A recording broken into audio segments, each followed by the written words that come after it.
ফেব্রুয়ারি মাসের প্রথম সপ্তাহে নির্বাচন আয়োজনে জামাত ইসলামের কোনো আপত্তি নেই বলে জানিয়েছেন দলের নায়েবে আমির ডক্টর সৈয়দ আব্দুল্লাহ মোহাম্মদ তাহের। নির্বাচন কমিশনের সাথে বৈঠক শেষে তিনি আরও বলেন, এখনো পর্যন্ত ইসির ভূমিকা নিয়ে প্রশ্ন নেই জামাতের।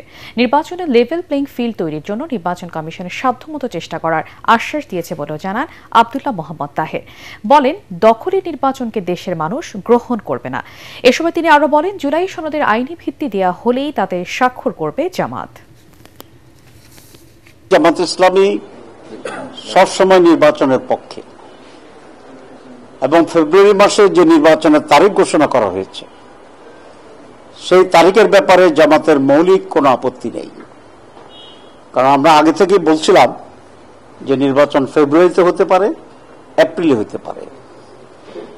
পরে আমাদের আমির ডক্টর শফিকুর রহমান আরেকটি মিটিংয়ে বলেছিলেন যেটা রমজানের আগে হইলেই ভালো হয়। আমরা কখনোই ডিকটেট করতে চাইনি, কিন্তু আমরা আমাদের জাতির পক্ষ থেকে উত্তম যেটি প্রস্তাব সেটি দিতে চেয়েছি।